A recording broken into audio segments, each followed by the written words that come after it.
What is an empathy map? Well, an empathy map is a quick tool to help you really visualize a more whole person perspective of someone.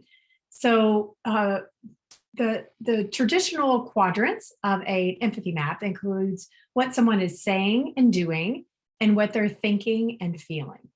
Now, a tip that I would give you around filling out an empathy map, first have somebody in mind. It might be a type of person, or it might be a person in particular. So, for example, you might think about nurses that work in the operating room, or you might have a particular nurse, Carlos, that works in the operating room. So, what you would do is you would think of this particular person or this group of people, and you would start out with what they are saying and doing. Those are the most straightforward things that are more observable, that are a little bit more objective. So, saying and doing. What is it that you hear them saying? What kinds of conversations are they having? If you were to go in there and listen and watch them during the work that they're doing, what are they talking about? What do they talk about on break? What are the things that they're saying? What are they saying about their jobs? What is it that you're trying to understand about this person or this role? What are they doing? If you were to be observing them, what kinds of actions are they doing? AEIOU is a great framework for observations around experiences and what people are doing. So you might check that out. But what kinds of things are they doing? What would you be seeing? Now, the other half is a little bit more tricky. You have to make a little bit more of an interpretation on what people are thinking and feeling.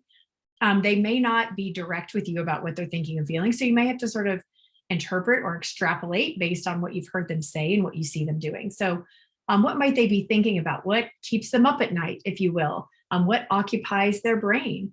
What's in their thoughts, in their minds? What are they feeling? What are those emotions that are coming up when they're going about this particular activity?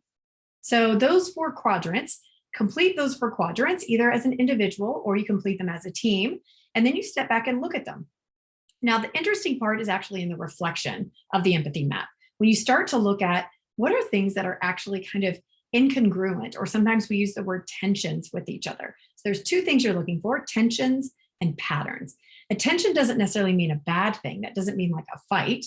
A tension actually means something like what they might be saying is different than what they might be doing. So, if any of us have ever made a New Year's resolution, we know that that sometimes is the case. What you say might not be actually what it is that you're doing. So do you see some of these tensions, these things that are incongruent in any of these categories or within these categories? And then what patterns are you noticing, either within those categories or across those categories?